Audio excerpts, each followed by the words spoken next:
अब हम लोग सॉल्यूशन के रेस्ट पार्ट से लेके चलते हैं, टॉपिक को आगे बढ़ाते हैं।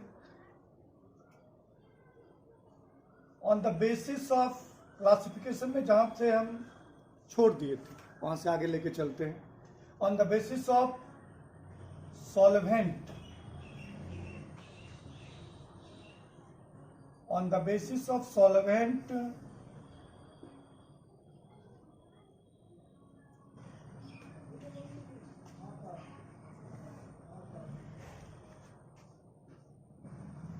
there are many types of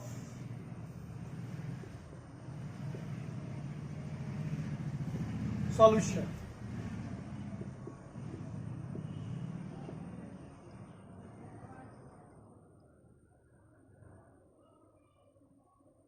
Among which most important are given below. First of all, aqueous solution.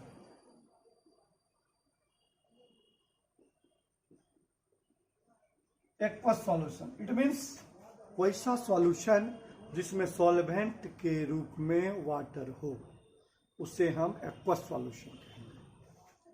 The solution in which solvent is water.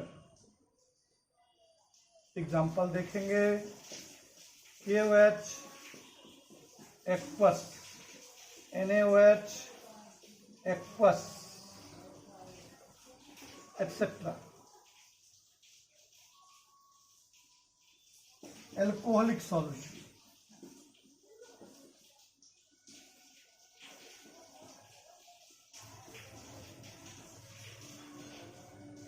The solution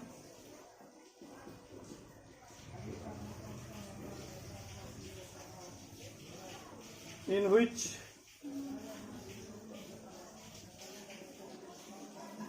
solvent is alcohol, generally ethyl alcohol होता है। ऐसे कोई भी alcohol solvent में हो सकता है, लेकिन जनरली सॉल्वेंट के रूप में यहाँ पर जो एल्कोहलिक सॉल्यूशन होता है उसमें सॉल्वेंट के रूप में इथाइल एल्कोहल होता है। The solution in which solvent is alcohol,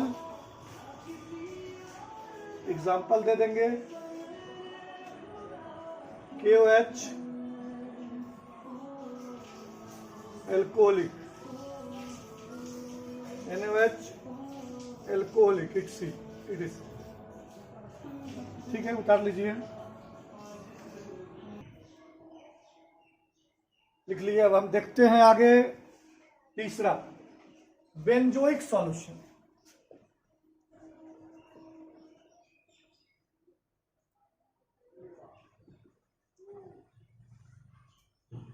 the solution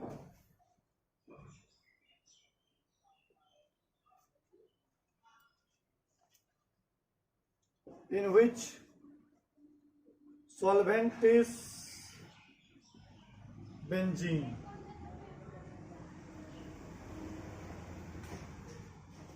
इसी ढंग से हम देख लेंगे ethereal solution.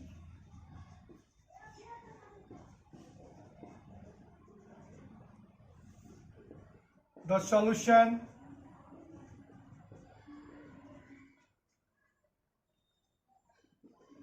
in which solvent is ether, generally diethyl ether. Ether का मतलब डाइथाइल ईथर। ईथर में जनरली क्या होता है, diethyl ether.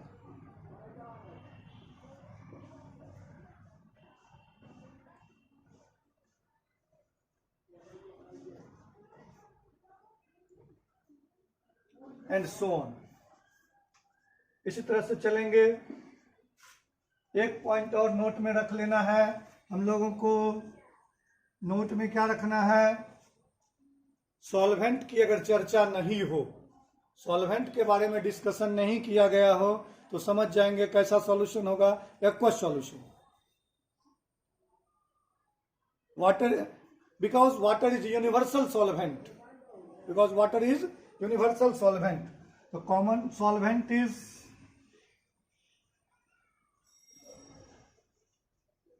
water.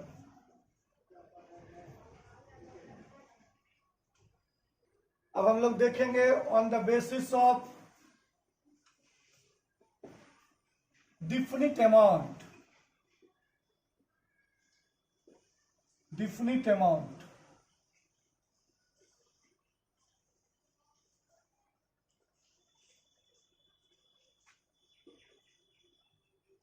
There are three types of solution.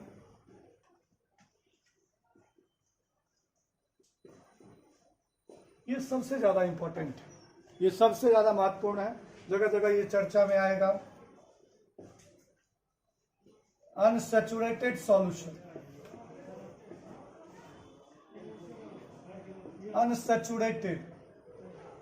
Solution, इसको हिंदी में कहते हैं इसको कहते हैं असंतृप्त, जो तृप्त नहीं हो, मतलब जिसमें और सॉल्वेंट डाला जा सकता है, जिसमें और सॉल्वेंट डाला जाएगा.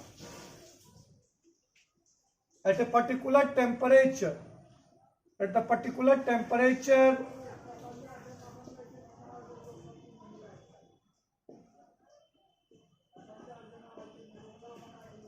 more solute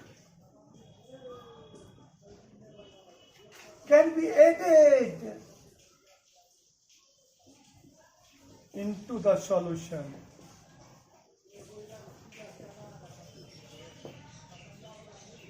Is known as unsaturated solution. Saturated solution.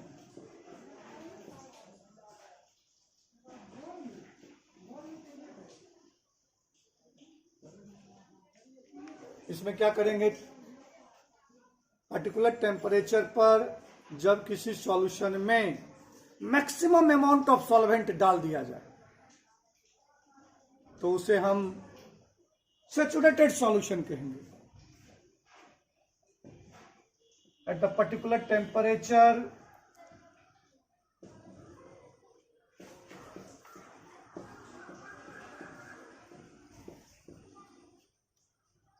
no more solute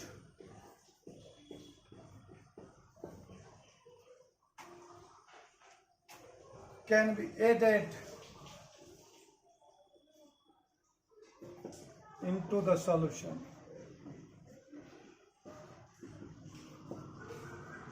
Is said to be saturated solution. Super saturated solution.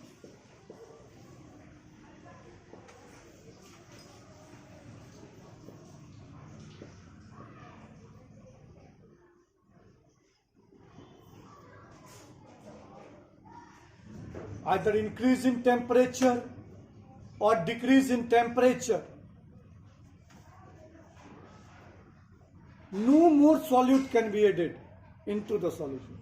Actually है क्या, सैचुरेटेड सॉल्यूशन में टेम्परेचर, फिक्स्ड टेम्परेचर पर इसमें डाला नहीं जा सकता है सॉल्यूट, लेकिन टेम्परेचर घटाने के बाद या बढ़ाने के बाद एक्चुअली होता है सॉल्यूशन दो टाइप का, एक का एंडोथर्मिक डिसोल्यूशन होता है, एक का एक्सोथर्मिक डिसोल्यूशन होता है. एक्सोथर्मिक डिसोल्यूशन में क्या करेंगे, टेम्परेचर, एक्सोथर्मिक डिसोल्यूशन में टेम्परेचर को घटाने के बाद सॉल्युबिलिटी बढ़ेगी, इंडोथर्मिक में टेम्परेचर बढ़ाने के बाद सॉल्युबिलिटी बढ़ेगी. ये किसमें होगा, सैचुरेटेड कंडीशन पहुंचने के बाद. लेकिन एक ऐसा कंडीशन भी आता है जब सैचुरेटेड सॉल्यूशन में टेम्परेचर घटा के, चाहे एक्सोथर्मिक डिसोल्यूशन हो या इंडोथर्मिक डिसोल्यूशन हो, दोनों केस में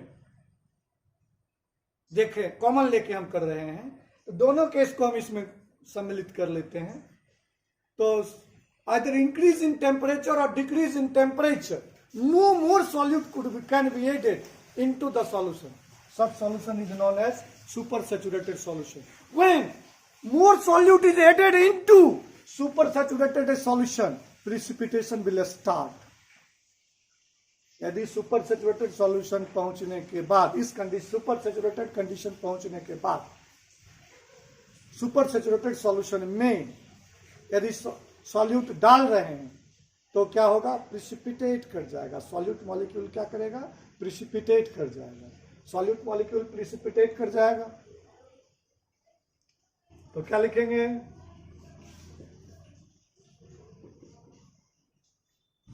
either increase or decrease in temperature.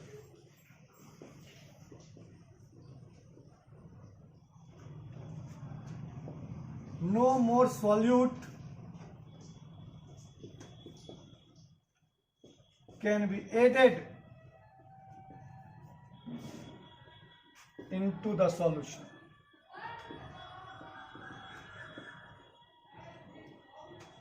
When more solute is added, अब इसी का केस देख लेते हैं। When more solute is added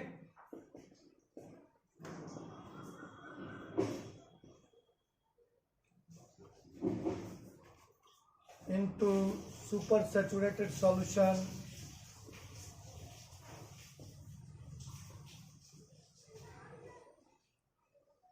precipitation will start। आप लोग लिख लीजिए। अब देखेंगे on the basis of relative amount. Relative amount में देखा जाता है जो कौन अधिक कौन कम, मतलब ये फिक्स्ड नहीं है कि कितना परसेंट आपको सॉल्यूट देना है, कितना परसेंट सॉल्वेंट देना है, ये फिक्स्ड नहीं है। तो देखेंगे रिलेटिव अमाउंट के आधार पर हम देखेंगे on the basis of relative amount.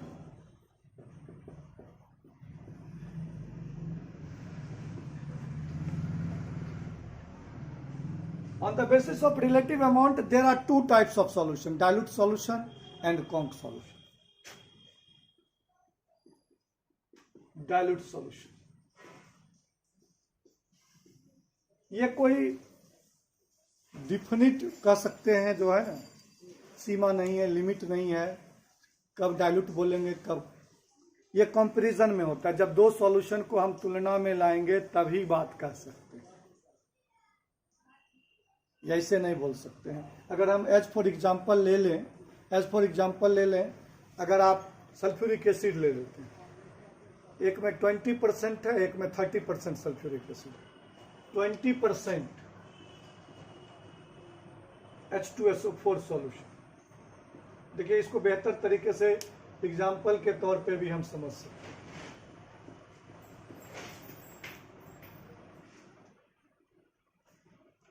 20 gram H2SO4, 80 gram H2O।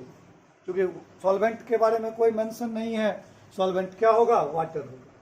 30 gram H2SO4, 70 gram H2O।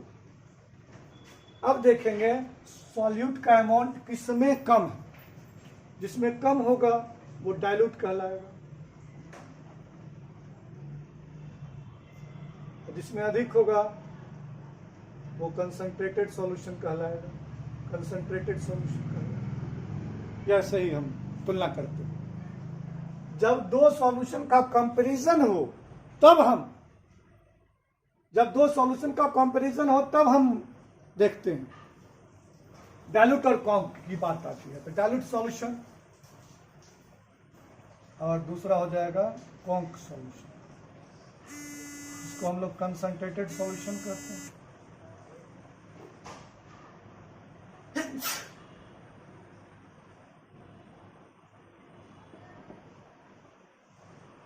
Dilute solution को हम लोग डिल सॉल्यूशन भी बोलेंगे।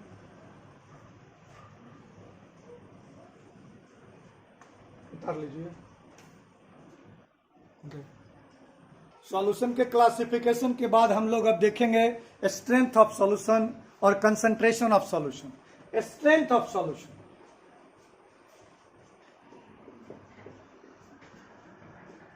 स्ट्रेंथ ऑफ सॉल्यूशन,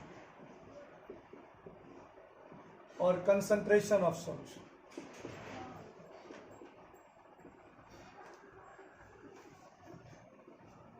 इसको हम सिंपली कहेंगे घोल की शक्ति, यानी बताएगा जो सॉल्यूशन में सॉल्यूट और सॉल्वेंट का प्रोपोर्शन कैसा है या क्या है। तो स्ट्रेंथ ऑफ सॉल्यूशन ये क्या डिनोट करता है, सॉल्यूशन में सॉल्यूट और सॉल्वेंट का प्रोपोर्शन, सॉल्यूट और सॉल्वेंट का रेशियो क्या है, कितना पार्ट सॉल्यूट है कितना पार्ट सॉल्वेंट है, यही बताना क्या कहलाता है strength of solution. It denotes the proportion of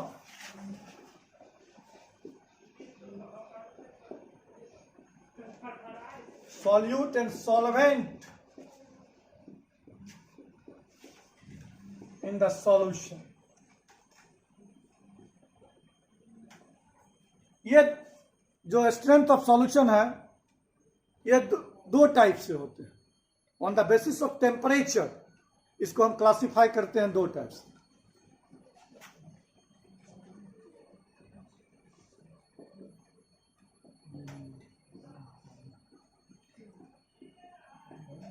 दो टाइप से क्लासिफाई करते हैं। ये क्लासिफिकेशन जो होता है on the basis of temperature, temperature के आधार पर कंसंट्रेशन ऑफ सॉल्यूशन दो टाइप से होते हैं। एक टेम्परेचर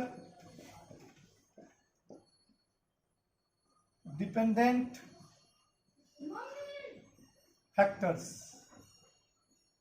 टेम्परेचर डिपेंडेंट स्ट्रेंथ, और एक हो जाएगा temperature independent strength. Temperature dependent strength में जिसमें टेम्परेचर का कोई असर नहीं होता, टेम्परेचर से प्रभावित नहीं होता, टेम्परेचर घटाने से टेम्परेचर बढ़ाने से स्ट्रेंथ ऑफ सॉल्यूशन में कोई चेंजिंग नहीं होगे, उसको हम लोग क्या कहेंगे टेम्परेचर इंडिपेंडेंट फैक्टर। जिसमें चेंजिंग होगा उसको क्या कहेंगे टेम्परेचर डिपेंडेंट फैक्टर। ध्यान देना है जिसमें भी मास वाला टर्म हो वो कभी टेम्परेचर से प्रभावित नहीं होता है, मोल वाला टर्म हो वो प्रभावित नहीं होता। लेकिन अगर कहीं वॉल्यूम वगैरह आ गया तो वॉल्यूम टर्म आ गया तो निश्चित रूप से प्रभावित होगा, क्योंकि टेम्परेचर बढ़ने पर वॉल्यूम बढ़ेगा, टेम्परेचर घटने पर वॉल्यूम घटेगा।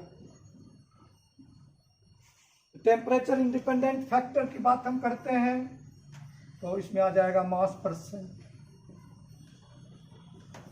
ये इंडिपेंडेंट मास परसेंट और percentage W/W।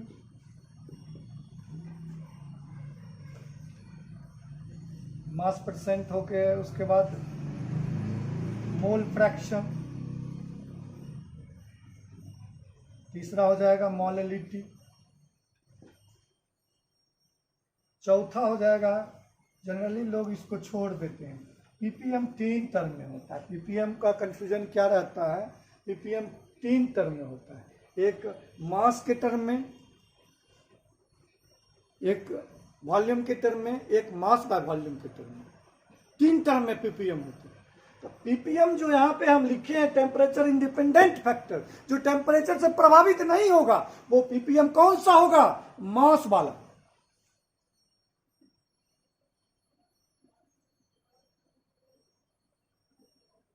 In terms of मास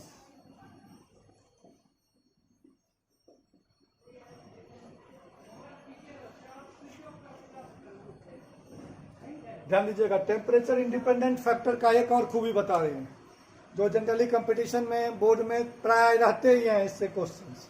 इसमें टेम्परेचर इंडिपेंडेंट फैक्टर जब भी हम लेबोरेटरी में कोई भी वर्क करते हैं तो टेम्परेचर इंडिपेंडेंट फैक्टर के टर्म में अगर स्ट्रेंथ लेते हैं तो कभी लेबोरेटरी का टेम्परेचर, ऐसे तो रूम टेम्परेचर फिक्स्ड रहता है 25 डिग्री सेल्सियस कहता है जो लेना रहता है, लेकिन अगर किसी कारणवश ड्यू टू एनी कॉज अगर टेम्परेचर इंक्रीज कर गया, डिक्रीज कर गया, तो स्ट्रेंथ में चेंज आ जाएगा।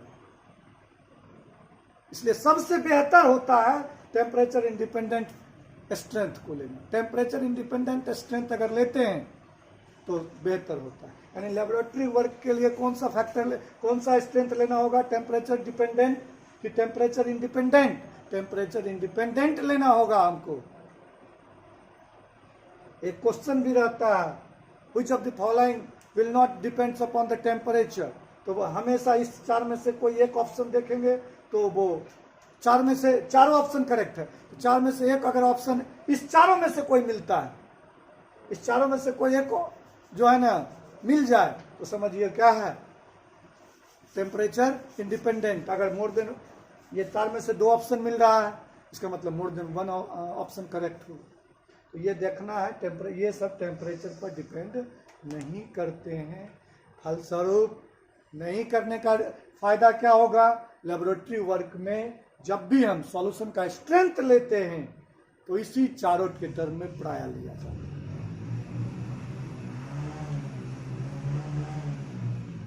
इसके लिए लिख देंगे generally used in lab calculations.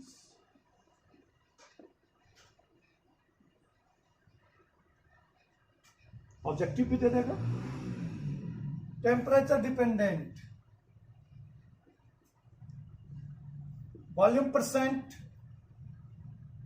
और percentage V by V,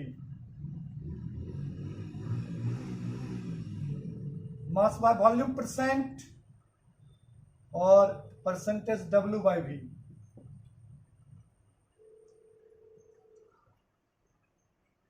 gram per litre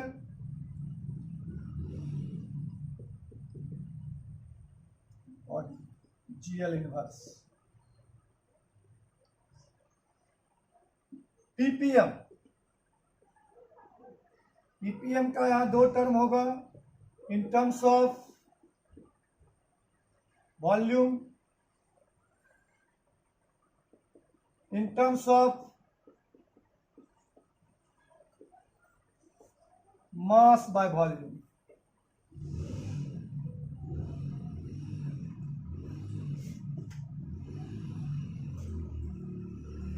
molarity, molality, mole fraction.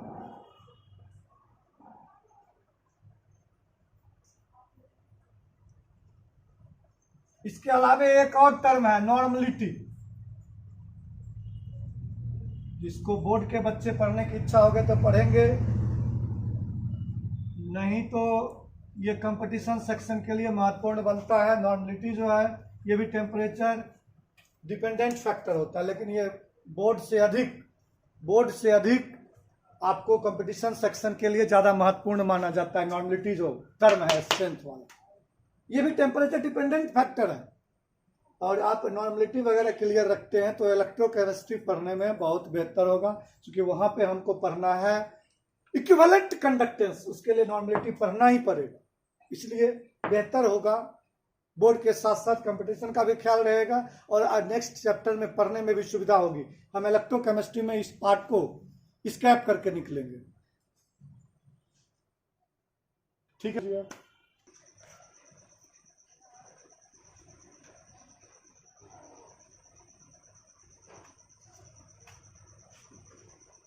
कर दिए नहीं दीजिए। अब हम क्या करके देखेंगे, strength of solution. Strength of solution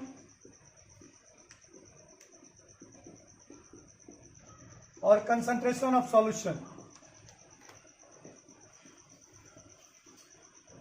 एक एक करके देखेंगे, एक एक करके देखेंगे। पहला हम देखेंगे मास परसेंट।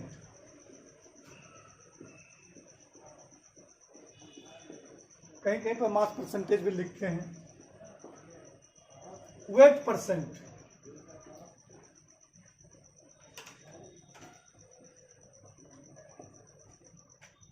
और परसेंटेज W by W, इसको डिनोट करते हैं।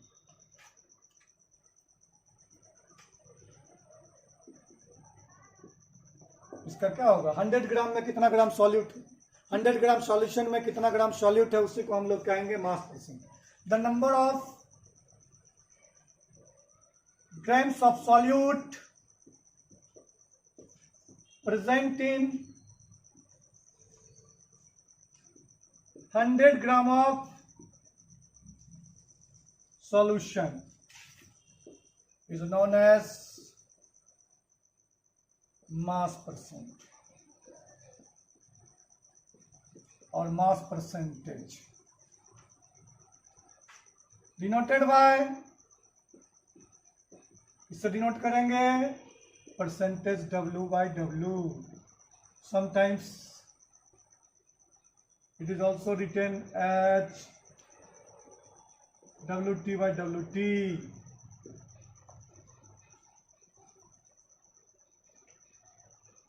एग्जाम्पल देखें, इसका एग्जाम्पल हम देख लें, 20%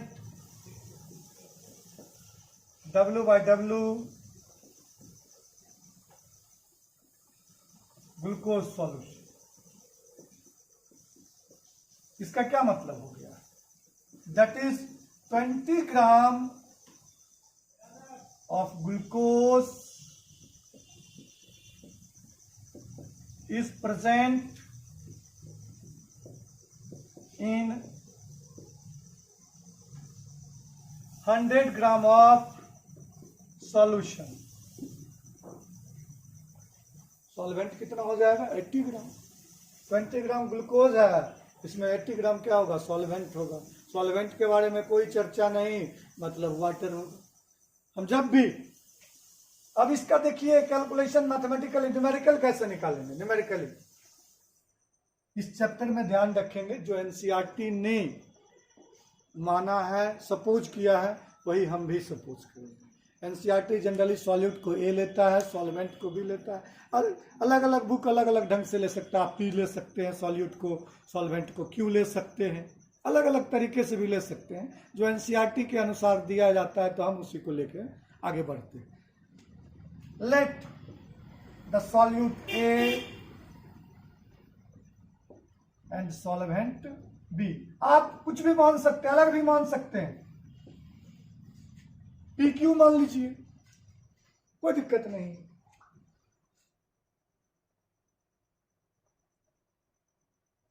mass of solute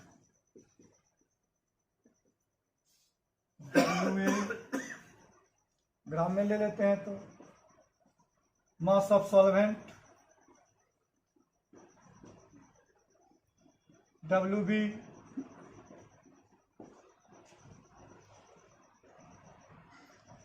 total mass of solution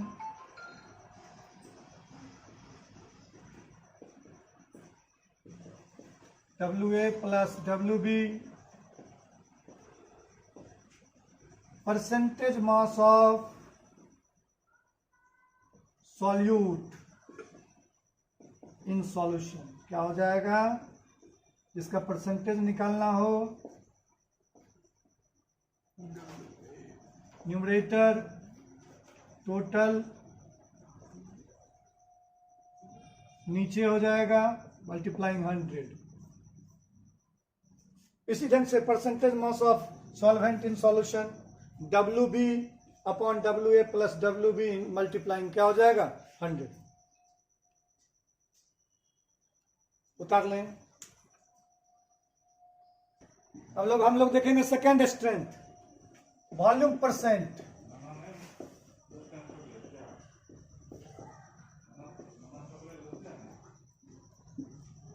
denoted by percentage V by V, और कर दिए percentage V by V। The number of milliliters, इसको हम लोग मिलीलीटर्स को ml, the number of milliliters of solute present in 100 ml of solution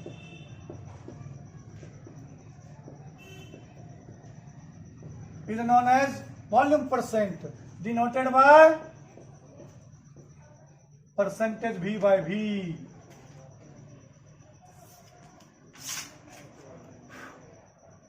यहाँ छूट गया था, percentage by denoted by V by V, percentage V by V।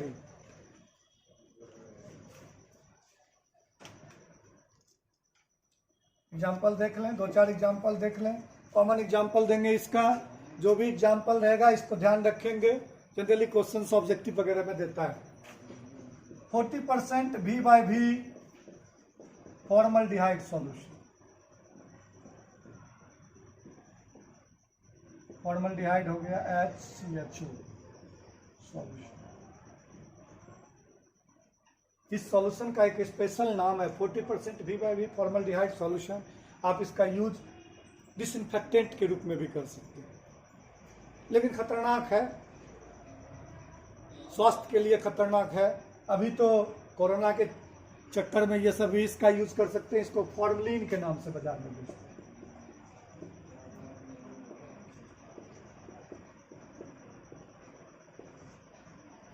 Formalin के नाम से बाजार में बेचते हैं, फॉर्मलिन के नाम से बिकता है।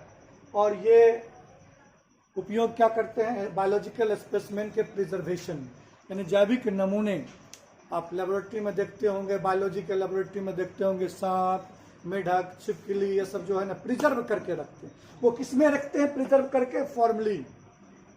आज के डेट में फॉर्मलिन का यूज कर रहे हैं सैनिटाइजर के रूप में, कोरोना के कारण सैनिटाइजर के रूप में भी कर लेते हैं। लेकिन होता क्या है, ये फॉर्मल्डिहाइड सॉल्यूशन जो है 40%, इसका दुरुपयोग, मिसयूज कितना है सबसे पहले समझिए। इसका दुरुपयोग करते हैं हम लोग, मिल्क मैन जो देते हैं, मिल्क गांव से देहात से लाते हैं, दूर दराजों से लेते आते हैं, जो उसमें क्या डाल देते हैं, दूध में डाल देते हैं। अब दूध क्या होता है, स्पॉइल नहीं करता है, स्पॉइल नहीं करता है, इसके कारण डाल देते हैं। माइक्रो ऑर्गेनिज्म का जो ओरिजिनेशन ही नहीं हो पाता है, ओरिजिन ही नहीं कर पाता है, उसमें दूध का जो कह सकते हैं स्पॉइल जो है ना, खराब होना, खट्टा होना, लैक्टिक एसिड का जो फॉर्मेशन होता है लैक्टोज से लैक्टिक एसिड, वो नहीं हो पाता, स्पॉइल नहीं हो पाता।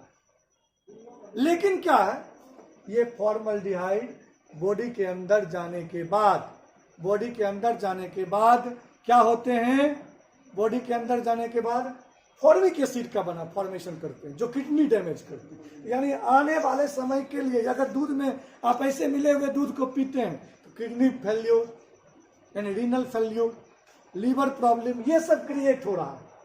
तो ये मिसयूज है फॉर्मलिन का, नहीं करना चाहिए। जो करते हैं दूध वाले वो गलत है। तो ये 40% V by V formaldehyde solution, इसका यूज क्या होना चाहिए, प्रॉपर यूज। इसका प्रॉपर यूज है बायोलॉजिकल स्पेसिमेन के प्रिजर्वेशन। सांप हो, छिपकली हो, चूहा हो, मेढक हो, ये सबको क्या करेंगे, प्रिजर्व करेंगे। और सैंपल के रूप में हम देख सकते हैं, इवन ह्यूमन बॉडी को भी प्रिजर्व किया जा सकता है, डेड बॉडी को प्रिजर्व कर सकते हैं इसमें, इस केमिकल में।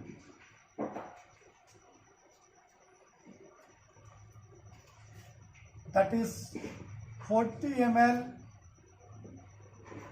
formaldehyde is present in 100 ml of solution.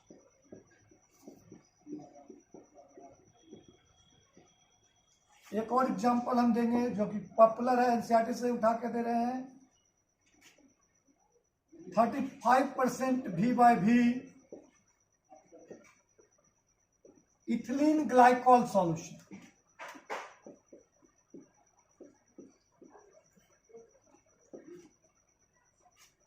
ये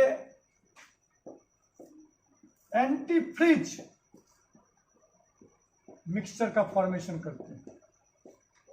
वैसे जगह पे जहां पे रेडिएटर में पानी जम जाता है, वहां पे हम लोग इसमें 35% V by V ethylene glycol solution का इस्तेमाल करते हैं। वाटर के साथ मतलब इथिलीन ग्लाइकॉल मिला देते हैं, अर्थात 35% उसमें क्या रहता है, 35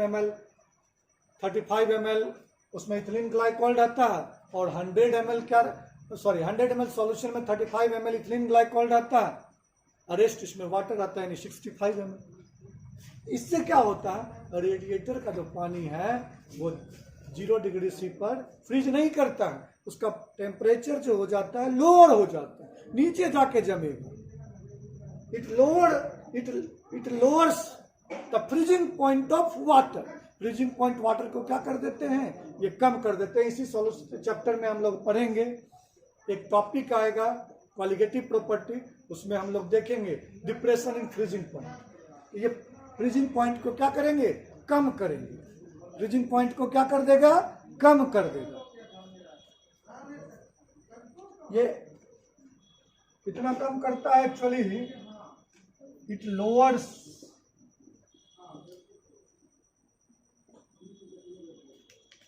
the freezing point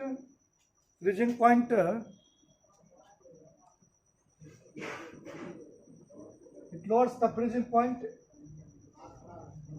about 17.6 degree Celsius.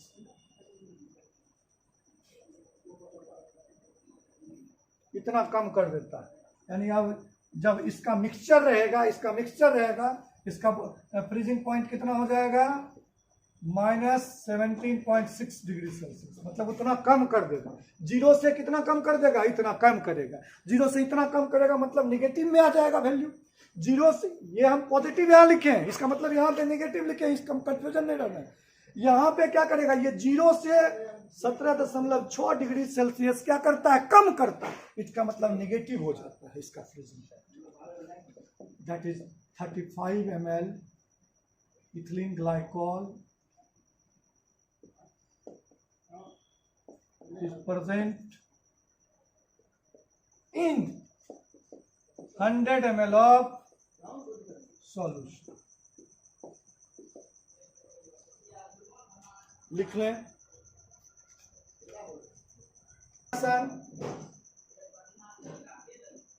In similar fashion,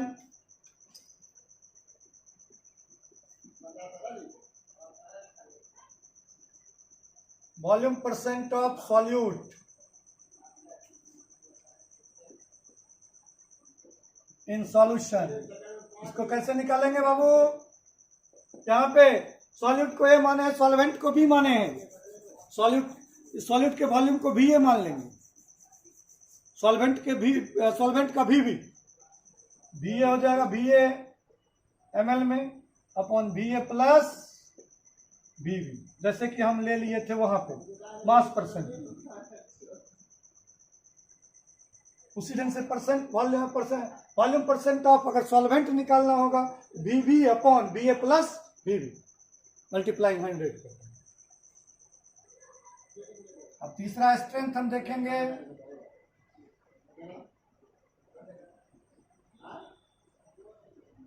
percentage mass by volume. Weight by volume भी बोलते हैं। मास और वेट केमिस्ट्री में हम लेके चलते हैं, सेम मान के चलते हैं। एक्चुअली है सेम नहीं, लेकिन यहाँ पे हम साइनोनिम्स के रूप में लेते हैं। परसेंटेज मास बाय वॉल्यूम और denoted by percentage W by V। The number of grams of solute present in 100 ml of solution।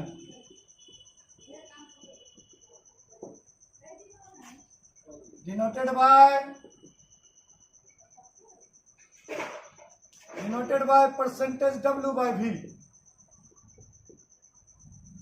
Example देख लें, कुछ भी ले सकते हैं, ले लें। इसमें हम 5% W by V sugar solution,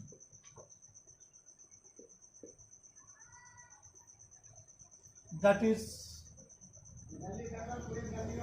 5 gram of sugar is present in 100 ml of solution।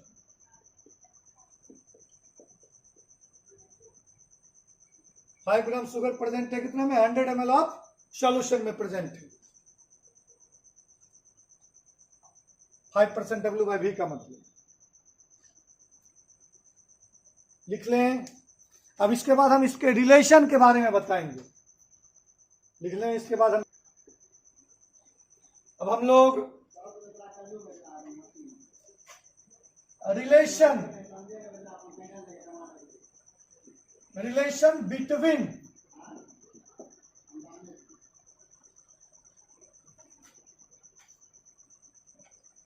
Percentage W/W and percentage W/V के बीच में, यानी परसेंटेज W/W मालूम है, परसेंटेज W/V निकालना है, यानी मास परसेंट मालूम है और परसेंटेज मास बाय वॉल्यूम निकालना है, ये भी कर सकते हैं।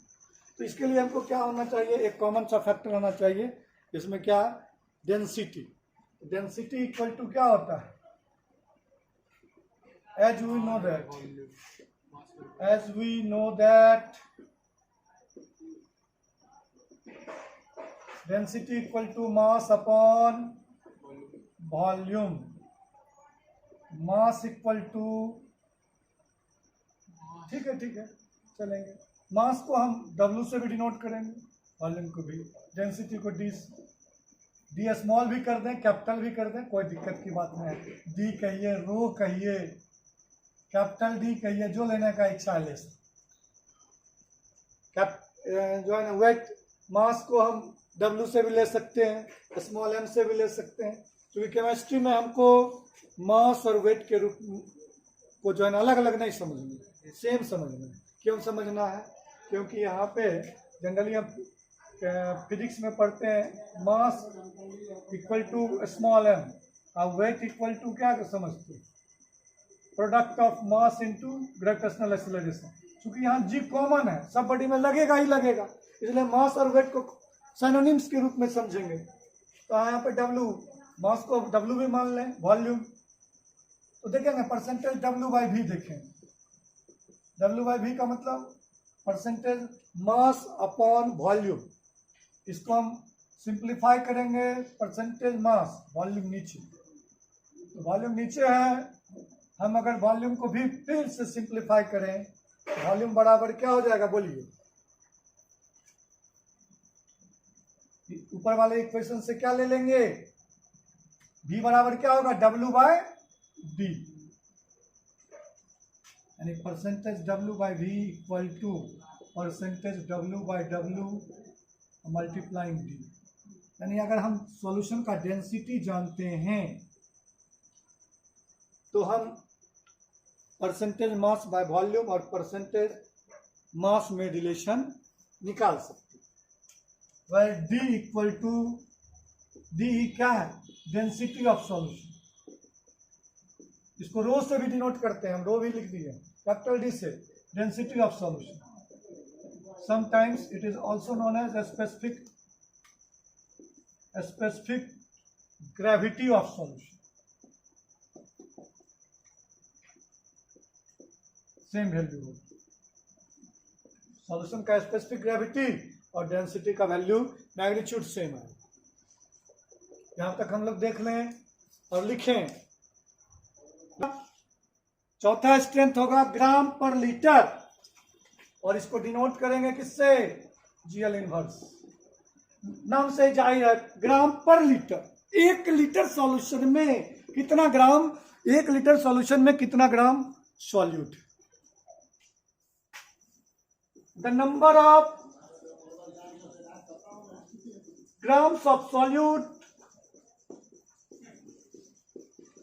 present जनरली कंफ्यूजन ना हो, प्रेजेंटिंग नहीं लिखना है, present in the number of grams of solute present in 1 liter of solution is known as, इसमें थोड़ा सा लंबा कर दिए, is known as gram per litre, denoted by Cl inverse. Example दे दें, 80 ग्राम per litre NaOH solution. NaOH को हम लोग, इसका केमिकल नेम होता है सोडियम हाइड्रोक्साइड, ऐसे इसको हम लोग कॉस्टिक सोडा कहते हैं। क्या नाम है इसका? Caustic soda. सोप बनाने के काम में आता है। सोप मैन्युफैक्चरिंग के समय हम लोग कॉस्टिक सोडा का इस्तेमाल करते हैं, कॉस्टिक पोटास का भी करते हैं। तो 80 ग्राम पर लीटर NaOH सॉल्यूशन, इसका क्या मतलब है? That is 80 gram of NaOH is present in, that is 80 gram NaOH is present in 1 liter of solution। मतलब NaOH 80 ग्राम NaOH कितना लीटर में प्रेजेंट है? 1 लीटर में। अब हम लोग रिलेशन देख लें, 1 लीटर का मतलब कितना ml हो गया? 1000 ml। जरा देखेंगे, ध्यान रखेंगे, 1000 ml में अगर ध्यान दीजिएगा 100 ml में x ग्राम, 100 ml में x ग्राम, इसी को हम लोग कहते हैं x% W/V। तो 1000 ml में कितना हो जाएगा? ये 10 टाइम्स हो रहा है, तो यहाँ भी 10x हो जाएगा, ये हो जाएगा ग्राम पर लीटर। इससे क्या चाहिए होता?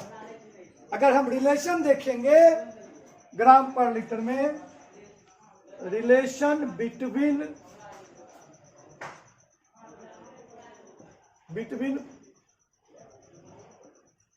ग्राम per litre and percentage W/V, तो क्या देखेंगे? ग्राम पर लीटर इक्वल टू क्या होगा? परसेंटेज W/V का कितना टाइम्स हो जाएगा? 10 टाइम्स। चूंकि यहां पे है 100 ml में अगर x ग्राम है, इसी को हम लोग परसेंटेज W/V बोलते हैं, तो 1000 ml में क्या हो जाएगा? 10x, 10 नहीं, 10x। 100 ml में क्या है? x ग्राम, तो 1000 ml में क्या होगा? 10x, 10 गुना होगा। ऑटोमेटिक है, ग्राम पर लीटर और परसेंटेज W/V का 10 टाइम्स होगा ग्राम पर लीटर। अब हम इसको इसके टर्म में भी ले आए, अगला रिलेशन भी देख लें, इसके टर्म में देख लें। ग्राम पर लीटर इक्वल टू क्या होगा? Percentage W/W into D into 10, यानी क्या? परसेंटेज W/V को हम तोड़ के लिख सकते हैं, सिंप्लीफाई कर सकते हैं, परसेंटेज W/W इंटू D, जो कि हम पीछे पढ़ चुके हैं जस्ट अभी। तो ये 2 रिलेशन हम देख लेंगे, ये महत्वपूर्ण फॉर्मूला हो जाएगा। एनसीईआरटी में या बहुत सारे क्वेश्चन ऐसे होते हैं फॉर्मूला बेस्ड होते हैं। अब उस समय हम यूनिटरी मेथड निकालेंगे, लगाएंगे, उससे बेहतर है जो है ना फॉर्मूला पे put and find, put the value and find the answer. तो उस प्रोसेस में हम ज़्यादा इजी जो है ना इजी समझते हैं। अगर हम इसको एक पैटर्न पे रख लें प्रैक्टिस के समय तो बेहतर हो जाता है। ठीक है, आप लोग उतार लेंगे। होना चाहिए ये कि बच्चा अब हम 5 रुक जाएंगे।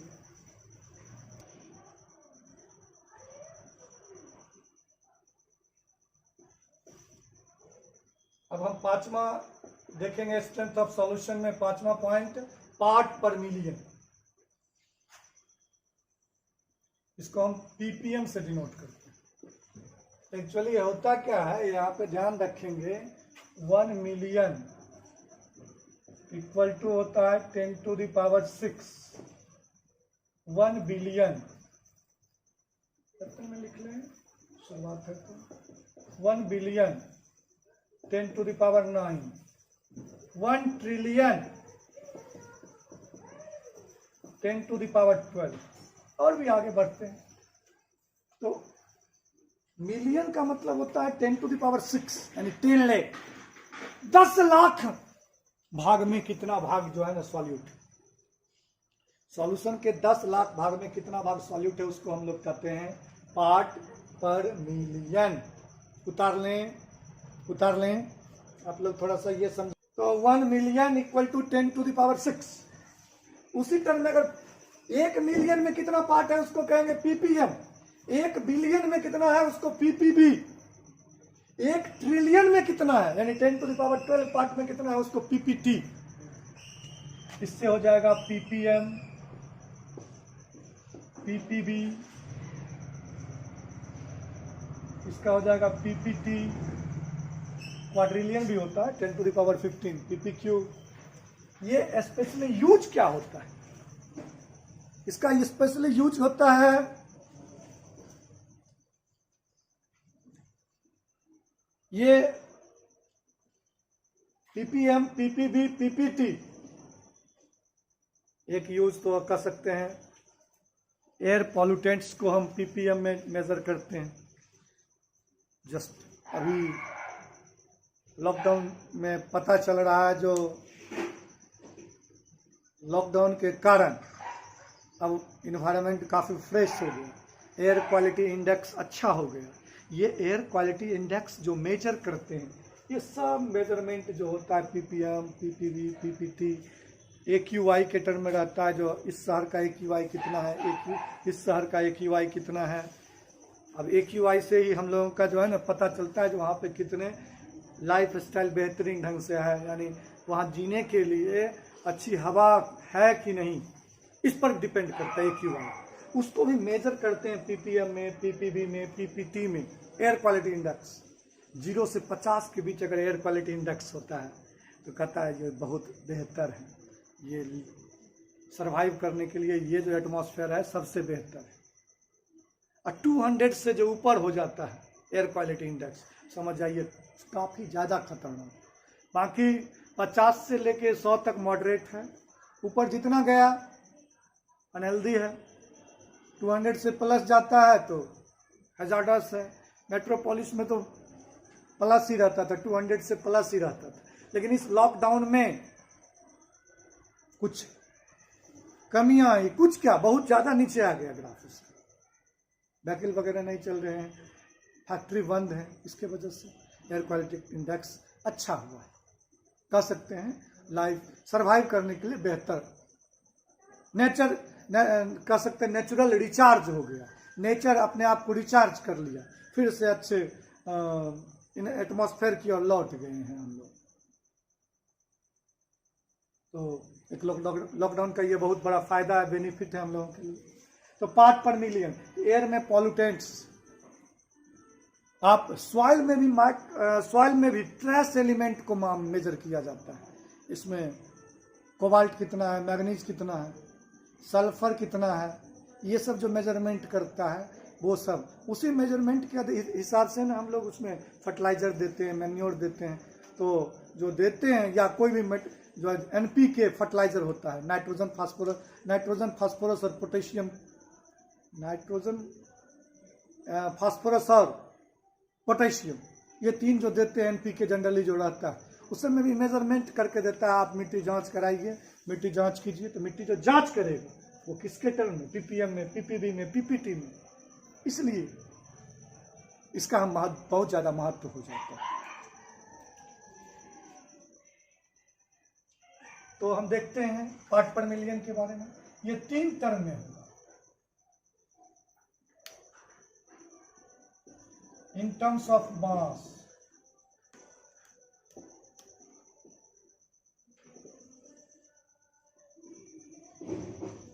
इसको हम बॉक्स में कर लें।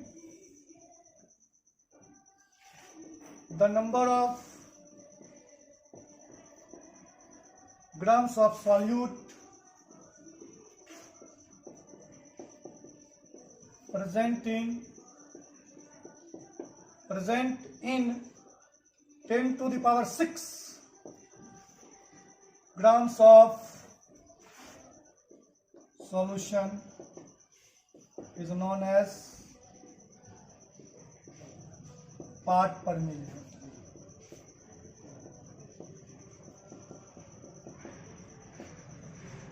एग्जाम्पल के तौर पर देखें, 5.8 ppm O2 in sea water. ये एनसीईआरटी का एग्जाम्पल हम उठा के यहाँ पे दे रहे हैं। इसका क्या मतलब हुआ? 5.8 gram of O2 gas is present.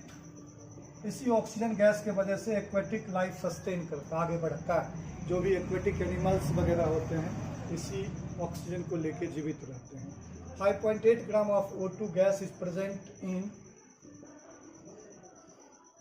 10⁶ grams of sea water। ये मास के टर्म में होगा। अगर ppm 10⁻² में कितना है उसको मास परसेंट कहते हैं, और 10⁶ में कितना है उसको ppm कहा जा रहा है। तो ppm क्या हो जाएगा?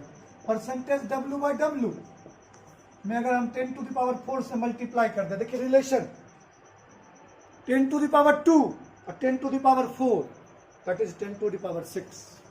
ये मास के टर्म में ppm उतार लें। आपने बताया था। तो पार्ट पर मिलियन जो देखेंगे हम, अब दूसरा भाग देखेंगे इन टर्म्स ऑफ, तीनों टर्म में पार्ट्स पर मिलियन होते हैं, उसी ढंग से पार्ट्स पर बिलियन भी तीनों टर्म में होंगे इन टर्म्स ऑफ। और बहुत सारे क्वेश्चंस हैं, हम ये दिखाएंगे कि कभी आपको समझना है क्या, किस ढंग से लेना है। इन टर्म्स ऑफ वॉल्यूम के टर्म में, the number of milliliters of solute, ml, millilitres भी चलेगा, millilitres of solute present in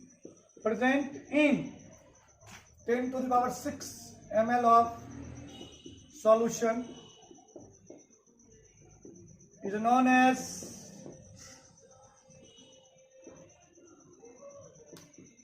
part per million।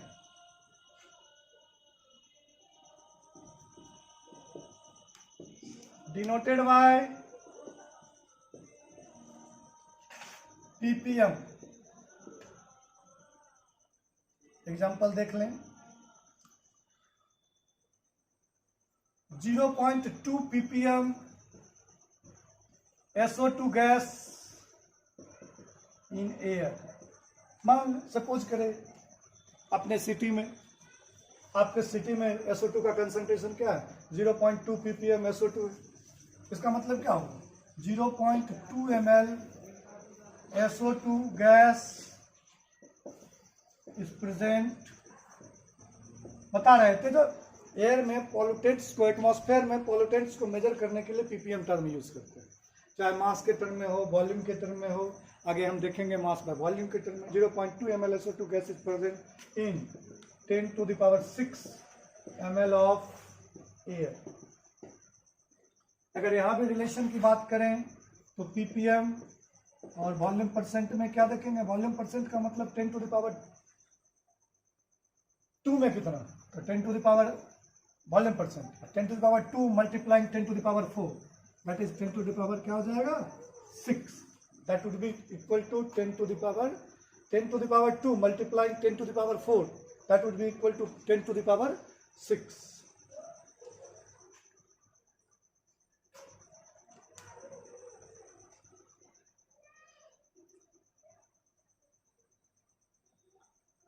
Clear? उतार लें।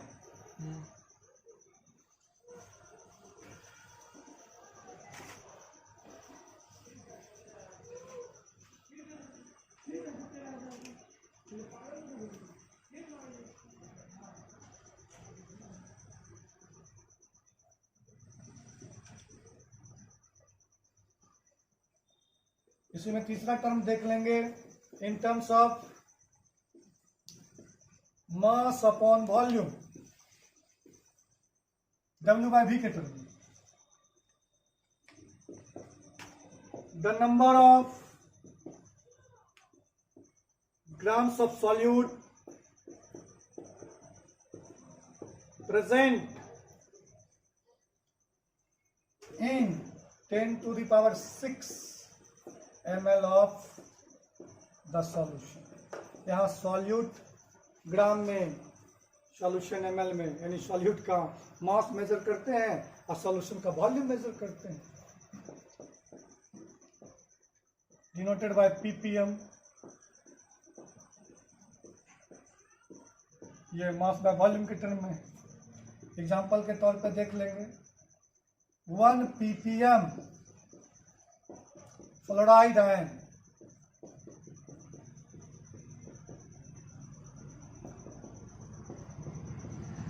in water, that is 1 gram of fluoride ion is present in 10 to the power 6 ml of water।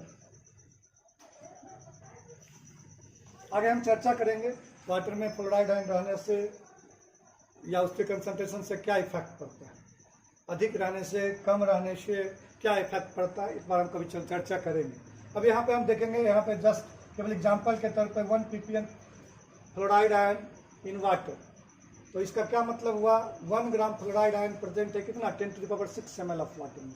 यहाँ पे अगर हम relation देखेंगे ppm और परसेंटेज W/V में, परसेंटेज W/V का मतलब 10 to the power 2, 10 to the power 4, that would be equal to 10 to the power 6। आज का क्लास यहीं तक, अब हम लोग अगले क्लास में मिलेंगे।